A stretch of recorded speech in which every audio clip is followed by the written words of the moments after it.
Hey guys, welcome back to the channel yet again. I know it's been a little bit of a while, and I know I said I was going to be better at releasing content more regularly, but this world we live in, it's just a lot of stuff going on, so you can't really sit and focus like we used to.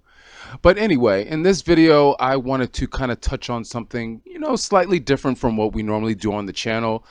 Um, and talk about what's going on in the world today and all these people that are riling up behind Endgame, the end of the world.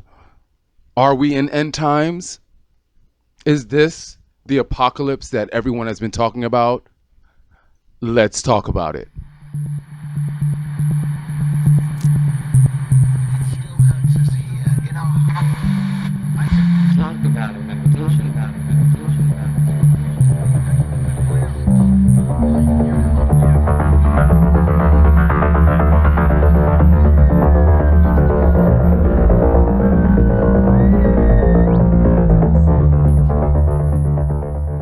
So yes, basically, I'm coming here off the cuff, just from reading things, listening to things, and just kind of want to rant a little bit. So there's a lot of people that are out here, celebrities, non-celebrities, YouTubers, people on Instagram, social media, conspiracy theorists, left and right, all over the world, talking about the fact that we are in end times, that this big pandemic that we have found ourselves in is like the thing that is going to end us all. It's going to end us all. Really? Last time I checked, this is not the last time, first time, and it sure enough won't be the only time that we find ourselves in a pandemic that affects the entire world greatly. So what I would have to say is that the one thing that has stuck out to me about this whole end game philosophy that a lot of people are following is this idea that people are losing their personal liberties. Oh my God, I'm losing my rights. The government is taking away my rights and I can't do this and I can't do that. This is so un-American. And then you have people on the extreme left that are like, oh, this is a religious sign. This is a sign of the end. Da da da da da. This, that, and the third. Life as we know it is over. This is it. Again, really? So I want to focus more so on this whole Antichrist idea first. So there have been some people out there saying that we're in a time of the Antichrist and this, that, and the third or whatever. And you know what? We very might well be in that time right now. And the only difference, I think, with certain people is that I think most people have been set up to believe that the Antichrist is a person, that it is an entity. But if you were to look up the actual definition of Antichrist, it actually speaks about it being either a person or it can be an object, a thing that is bringing forth malfeasance and is bringing forth destruction upon the entire world. So if it was to be true that we are in that particular time, that would mean that old CV-19 is the Antichrist. And as the Antichrist, it is setting us up and putting us into a position of fear and doubt and worry. And those things are then causing us to go to extreme measures of wearing masks and social distancing and all of these things, because we're putting our all into this, as Donald Trump said, this invisible monster. So if that was the case, if it was that we're in the time of the Antichrist, and that would mean that CV-19 is the Antichrist, right? But no. Like I said, we have been in pandemics several times over, many a times, in various different parts of the world. I mean, we've even experienced things that have taken place in a world sphere altogether. So this is nothing new. I think that what we are being taught is that we're really being taught the idea of survival of the fittest. You have to look at the fact that the whole idea of the mask wearing, the thing that the Karens and the Kevins and all these people out there like, oh my God, they're taking away my rights. You have to understand that there was a little thing called MERS that happened over in Asia that caused Asian people, and even things before that caused Asian people to start doing what? Wearing masks, as their medical professionals were advising them to do. So to save themselves, to save other people or whatever, they went around wearing masks and this, that, and the third. And you didn't hear them over there revolting about, oh, my rights are being taken away from me and this, that, and the third or whatever. In fact, if their rights were being taken away from them, that would mean that a lot of those people that are moving from those countries that were heavily influenced by the effects of pandemics and things of that nature, when they moved to the western side of the world or the United States, then that means that they would throw away their mask, right? Because their right is being taken away from them. But if you notice, if you walk down any street in any city in any town in the United States and you see anyone that is coming from that part of the world, they still wear their mask. You can call it conditioning, you can call it, well-studied behavior, you can call it whatever you want to call it. But at the end of the day, they're bringing a behavior over here that they have found to be effective. But magically, Americans, we find it to be a big issue. We find that, our rights are being taken away from us, and so at the end of the day, on the world sphere, I mean, and it's not even America, it's just everyone on the Western Hemisphere. Like we're looking like a bunch of naive, children running around complaining about the smallest things. Oh my God, I had to go into the corner store and wear a mask for 2 minutes to go buy a pack of gum. Really? Like, it's not that serious. It really isn't that serious. So this whole thing about the Antichrist and all this kind of stuff, whatever, I could be wrong, but I think it's trash. This whole CV-19 thing, even though it is an invisible monster, and even though it is something that kind of swept in without any of us realizing that it was even there or that it was coming, I think what it taught us is about survival of the fittest. Who's stronger? Who's weaker? You look at a lot of these other countries that were ravaged by CV-19 and how they were able to handle it and how quickly they went from A to Z and moved on and got their economy back on track, got their social lifestyles back on track. But then you go over to America and it's just like, we can't get it under wraps. And the reason why we can't get it under wraps, and you could call it whatever kind of ism you want to call it, the thing is that America is so linked to the idea of freedom, to the point that we don't want to listen to anyone or anything that is telling us to do a certain thing, because then, oh, now I'm a slave. Oh, now my rights are being taken away from me. And it's just like, no, your rights are not being taken away from you. You are just being asked to do a particular thing. And to that point, I would also like to say to people that are out there that are complaining about their rights are being taken away from them, oh, I gotta wear a mask here, I gotta wear a mask there, or whatever, you're taking away my rights. Your right that you talk about is your right when you sit in your home, your four walls, and you shut the door. You have all the rights you want. When you walk outside on the sidewalk and go to the park and things like this or whatever, blah, blah, blah, yeah, those might be your rights. You're outside, you're doing whatever. But when you go into a place of business, guess what? That place of business is not attached to the laws and regulations that make America, America. Those are private businesses. So if you go into a Target and Target is telling you that you need to wear a mask in order to shop in our store, guess what? They have a right to do that, whether it was medically introduced to them or whether it was an idea that they wanted to do on their own. They're not taking a right away from you.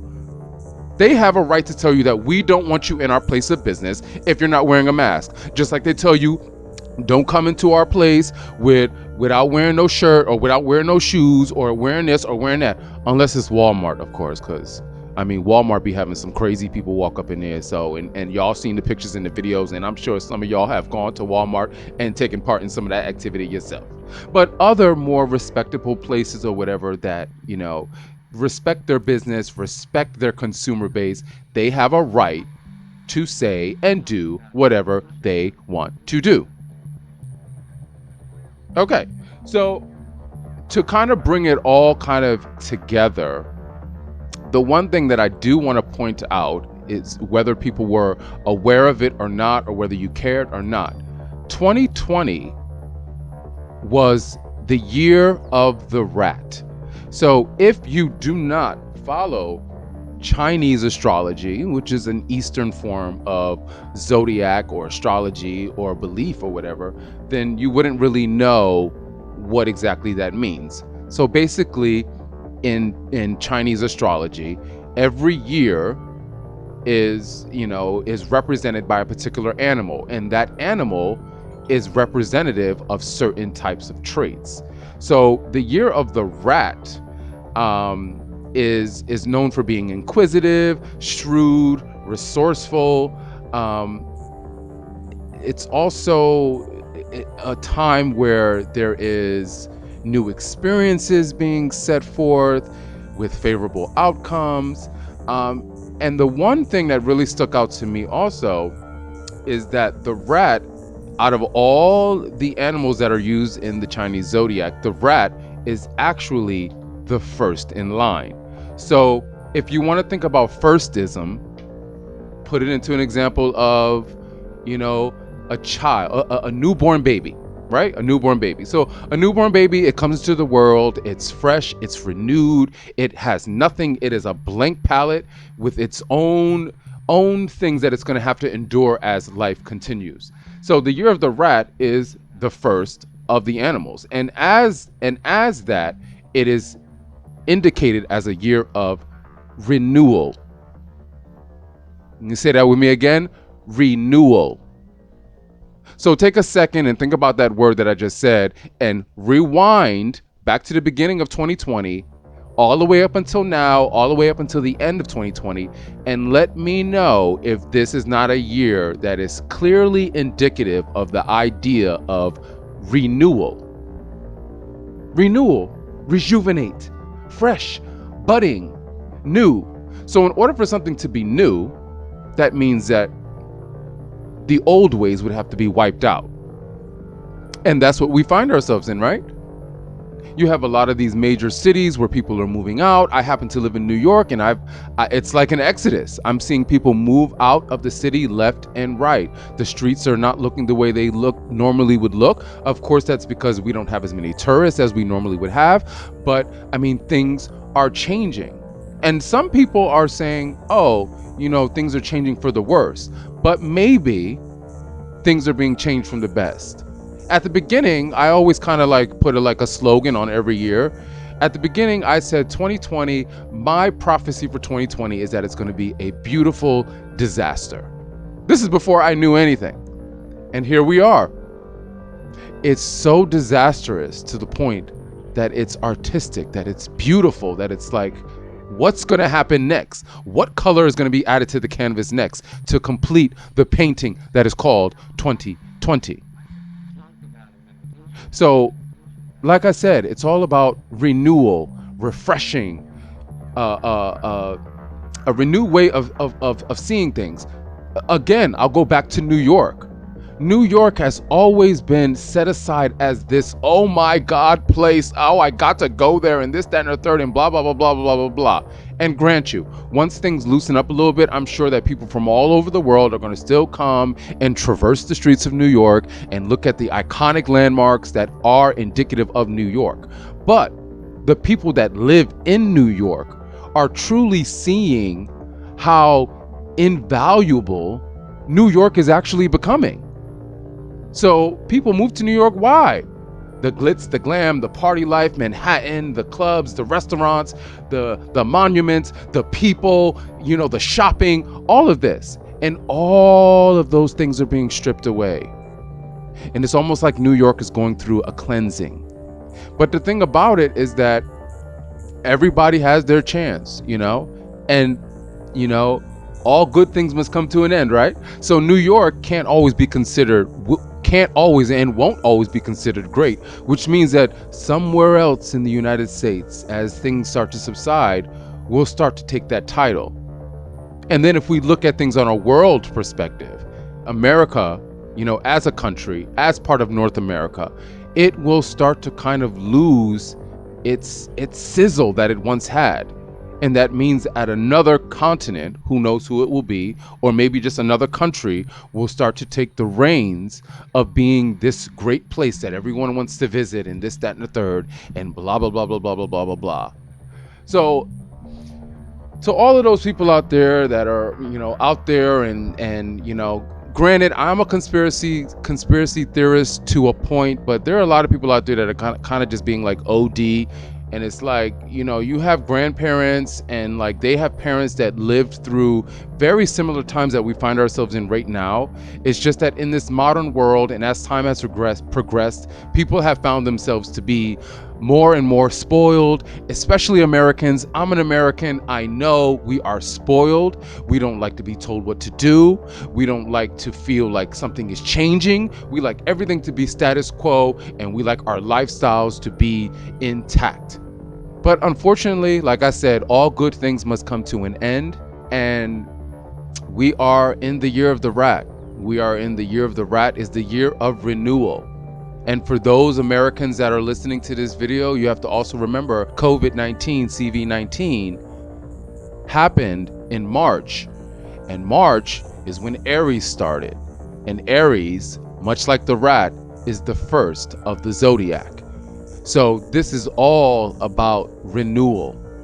It's all about renewal. It's all about being refreshed. If there is an antichrist or an end game in place, we have not seen it yet. We will not see it.